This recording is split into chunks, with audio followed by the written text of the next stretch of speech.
sulat ni Pablo sa mga taga-Korinto, kabanata 7, bersikulo 10. Sapagkat ang kalungkutan ayon sa kalooban ng Diyos ay nagdadala sa atin sa pagsisisi, 'di ba? Sino bang nakaka-relate diyan? At nagdudulot ng kaligtasan. Hindi pinagsisihan ang ganitong kalungkutan. Ngunit ang kalungkutan ng mga taong makamundo ay nagdadala sa kanila sa kamatayan. Yan po mga kaibigan 'no. Minsan may mga taong hindi manampalataya at nakakaranas ng kalungkutan, kapigatian, 'di ba? Yung iba nga ay nagpapatiwakal dahil di nakayanan yung problema. Wala pong Diyos sa buhay nila. Pero 'pag tayo ay merong Diyos sa buhay natin at makaranas tayo ng kalungkutan, kapigatian, ang ginagawa natin 'di ba, nagsisisi tayo at lumapit tayo sa Panginoon at may takot tayo 'di ba? Pero sa iba, yung hindi mananampalataya, walang Diyos, kaya yun po nakakalungkot 'no? Hindi nila hindi nila tinawag yung Diyos.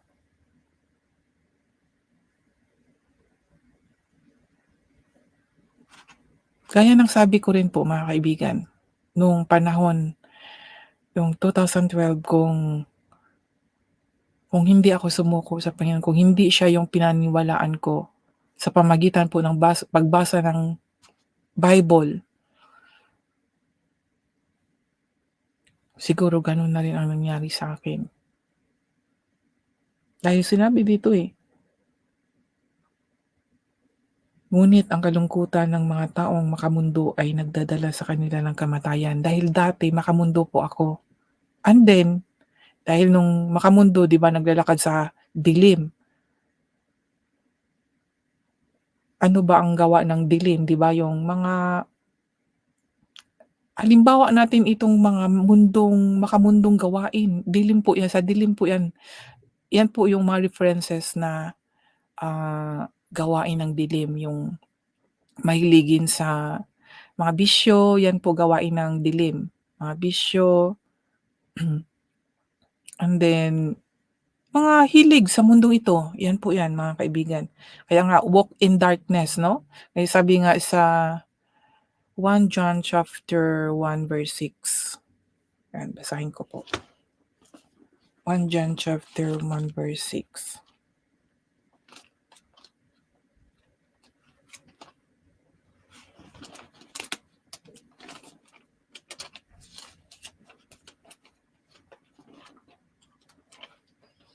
Sabi dito, if you walk hindi, ano ba 'yun, fellowship ba 'yun? If we say we have fellowship with Him,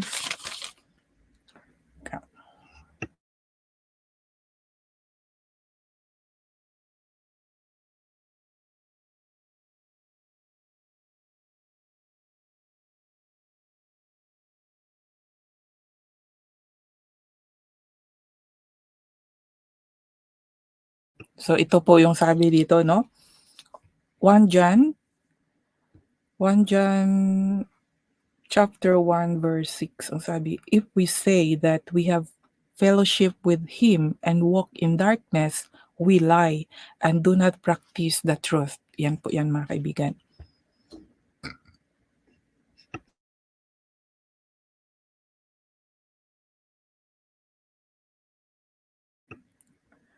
Pasensya na po, ay inuubo po ako, Yan po mga kaibigan ano, sinabi nating meron tayong fellowship sa kanya, kay Jesus Christ, ngunit we walk in darkness, nagsisinungaling po tayo. Yun po yun, yun lang po, yun po yung ibig kong sabihin dito mga kaibigan. Yung darkness po, yung masamang bisyo, yan darkness po yan ano, in spiritual world.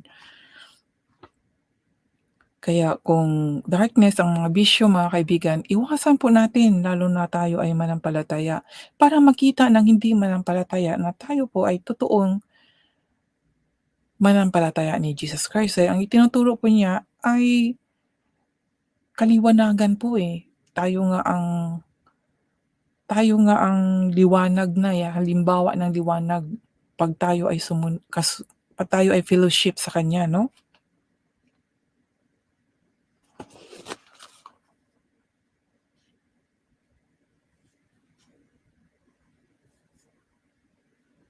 Kaya mga kaibigan dito sa word na 'to, kahit na one verse lang ito mga kaibigan, impact na maano sa relate sa buhay natin. Sapagkat ang kalungkutan ayon sa kalooban ng Diyos ay nagdadala sa atin ng pagsisisi at nagdudulot ng kaligtasan. Dahil yun po, tumpak po talaga sa buhay ko nangyari po ito nung ako po ay nalungkot dahil po sa ginawa ko pong kasalanan. Nung time na yun totoong masabing naniniwala na may Diyos. Pero yung totoo talaga mga kaibigan, dahil kung totoo tayong mananampalataya sa Diyos, meron po tayong takot at dahil may takot tayo, takot na po tayong gumawa ng masama, ng kadiliman po. Yan po yung totoo. Kaya kaya napapaano po ako,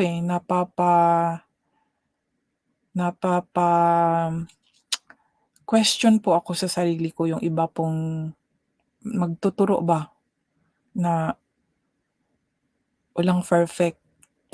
Totoo po yan at walang taong hindi nagkakasala, yun po yung itinuturo nila. So pagbabasihan ko yung sarili ko, kagaya po ng sabi ko na yun po sa trabaho ko nga po 'di ba yung nagdabog po ako. So yung kasalanan na yun, kung tutuusin kasalanan talaga yun kasi masama yung ginawa, pero hindi po yun ang kasalanan na yung crime na talaga siya mga kaibigan ba, na kasalanan na hindi walang kapatawaran. Dahil ang kasalanan natin 'pag gumawa po tayo ng, pagsasamba ng ibang Diyos-Diyusan, pakikiapid, yan po ang kasalanang walang kapatawaran. Kung hindi ka lumapit kay Jesus Christ, yun po yun. Pero yung nangyari po sa akin yun na nga, yung nagdabog ako, iba po yun. Kasalanan yun pero madali siyang mapatawad dahil hindi naman siya crime, baga na yung bang nangyari accidentally, yan po yun mga kaibigan. Hindi po siya yung alam mo na na masama yun, yun bang meron kasi tayong minsan na aksyon na pabigla-bigla ba. Kaya nga nung nagawa ko yun biglang nag-ano sa akin yung, conviction of the Holy Spirit na mali yung ginawa mo kaya nagsisi ako na, hala mali para talaga yung ginawa ko. Yung tungkol po yun sa pag-uugali, pero yung sinasabing kasalanan na alam mo talagang maling-mali ginagawa mo, yun po talaga nagkakasala ka po kasi iniisip pa lang natin na sala, ay nakasalaan na tayo. Tapos ginawa pa, doon po talaga yun. Kaya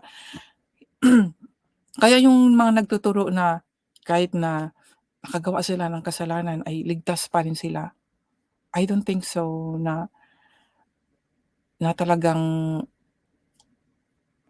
basta may mga consequences mga kaibigan. I don't think na talagang totally yung kaligtasan habang nandito pa tayo sa mundo, kailangan talaga natin ng repentance palagi.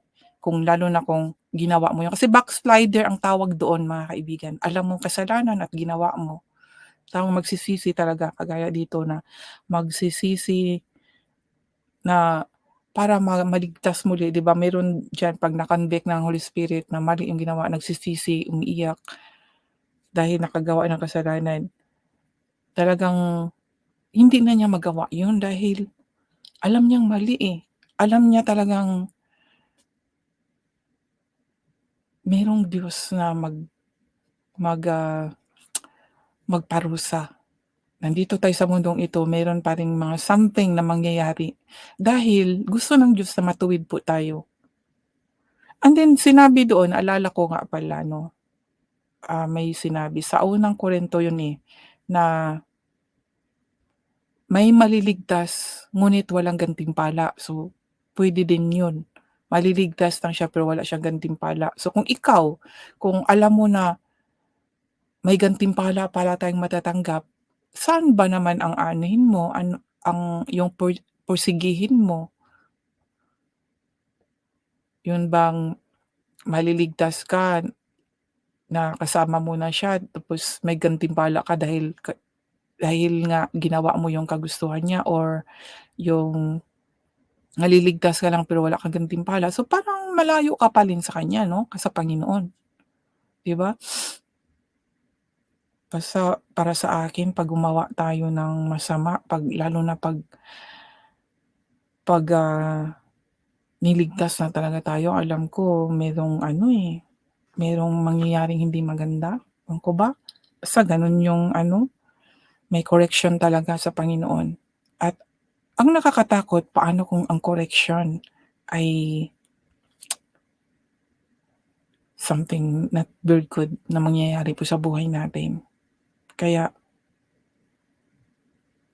kaya sana naman mga kaibigan ay naunawaan niyo po kung ano po yung dapat kong ipahatid 'no, inahatid na balita po.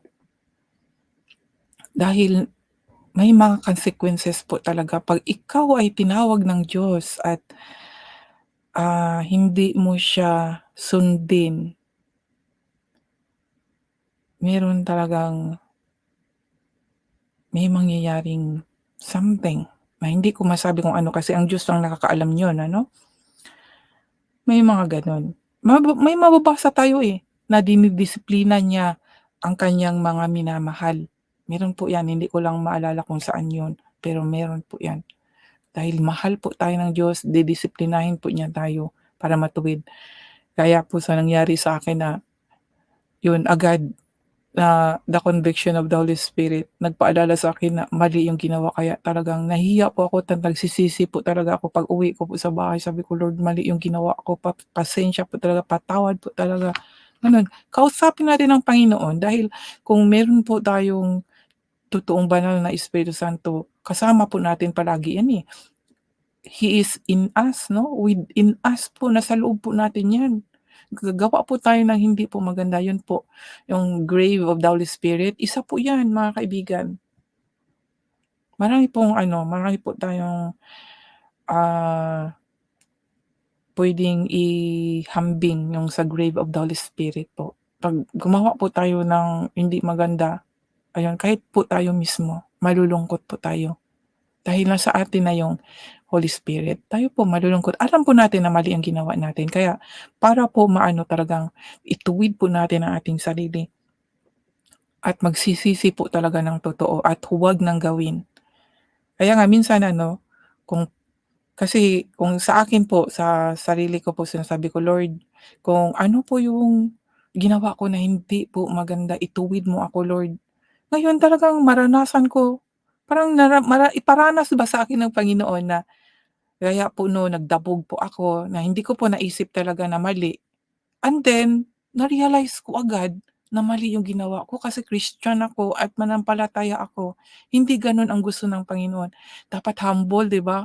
Dapat talaga nag-humble na lang ako, pero dahil sa nga yun nga, nagmamadali at nawala sa isipan, kaya do'n po, lesson learned po talaga at sabi ko talagang next time hindi ko na gagawin talaga 'yun. May ugali pa rin akong gano'n, Lord, sabi ko, "Lord, hindi pa rin talaga 100% yung sinabi bang walk in the spirit," 'di ba? And darkness, meron pa rin talagang something within me. Kaya we have to be humble and we have to accept. At sabi ko, "Lord, alisin mo ito, Lord. Itong ugali na 'to hindi ko gusto. Ikaw lang talaga ang makapagpaalis." At palitan mo yung pag-ibig mo, Lord, dahil gusto ko yung pag-ibig mo, na kahit yung mga taong ayaw sa akin ay mabigyan ko pa rin sila ng ganting pag-ibig. Kasi sa mundong ito mga kaibigan, we cannot please everybody, 'di ba? May mga taong ayaw sa atin, maranasan po natin 'yan. Kaya pagdasal talaga natin ang ating sarili din po. Kasi itong sa sarili natin meron pong nangangailangan ng totoo, lalo na po kung gusto po ang espiritu natin ay mag-connect sa Panginoon. We can connect God if we do the right thing. Kasi nga sabi, "Seek it first the kingdom of God and His righteousness, and all these things shall be added in unto you. Hayaan na natin yung added all these things, hayaan natin muna iyon. Ang importante yung righteousness ng Panginoon ay masunod po natin dahil kung hindi po natin masunod at sabihin natin we are the faithful servant or sandali lang po mga kaibigan.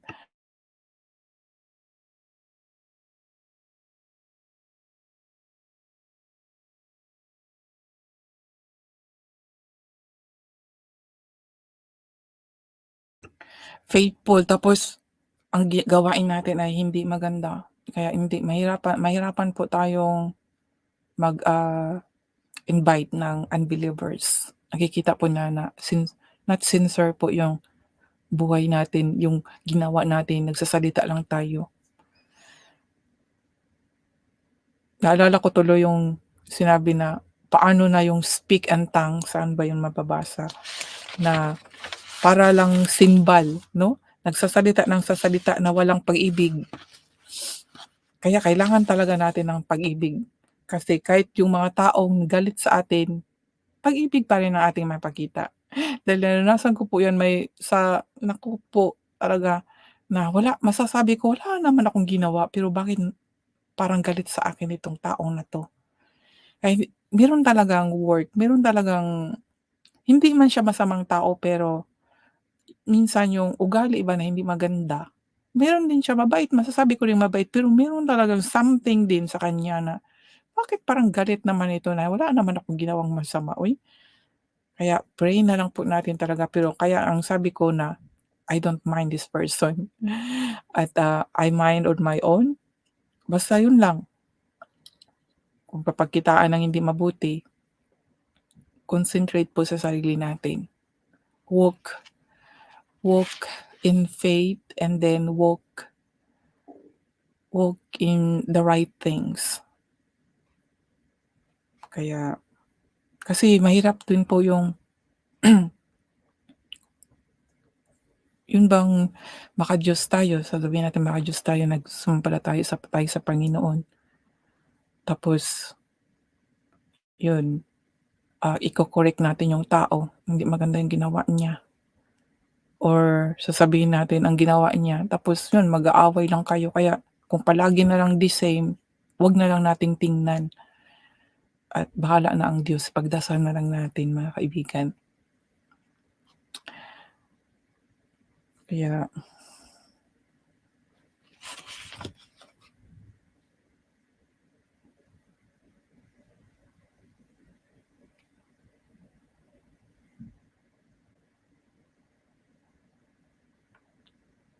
kaya kailangan natin na magkaroon ng totoong kagalakan mga kaibigan palagi. Palagi nga ba tayong magagalak? Kasi minsan nagagalak lang yung iba 'pag meron na silang mga nakikitang materyal na bagay, 'di ba? Hindi lang naman po sa gano'ng bagay mga kaibigan, eh. Dapat unahin talaga natin yung kagalakan na tungkol po sa Panginoon para yung kalungkutan ay mapalitan ng kagalakan. Ako nga sa totoo lang, ewan ko ba yung 'pag hindi ako makapag-share sa salita ng Diyos kahit na ganito, parang parang ano na, parang kulang mga kaibigan, kulang talaga kaya pero minsan kasi 'no, busy at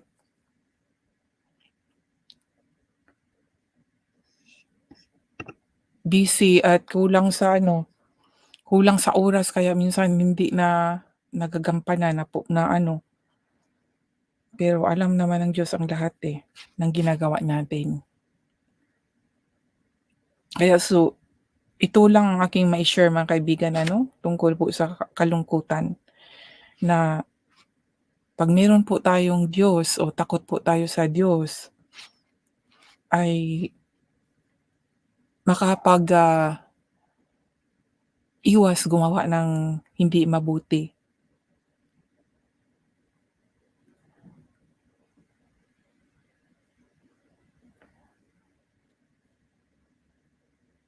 'Di dito sa verse 11, "Tingnan ninyo ang idinudulot ng kalungkutan ayon sa kalooban ng Diyos. Naging masigasig kayong patunayan na wala kayong kasalanan tungkol sa mga bagay na sinasabi ko sa inyo.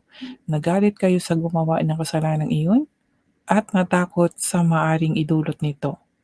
O 'di ba mga kaibigan na 'pag tayo ay merong talagang banal na espiritu, agad conviction of the Holy Spirit, magpaalala sa atin at matakot tayo sa may mangyayari. Nagalit kayo sa gumawa ng kasalanang iyon at natakot sa maaaring idulot nito, 'di ba? Matakot po talaga tayo na may masamang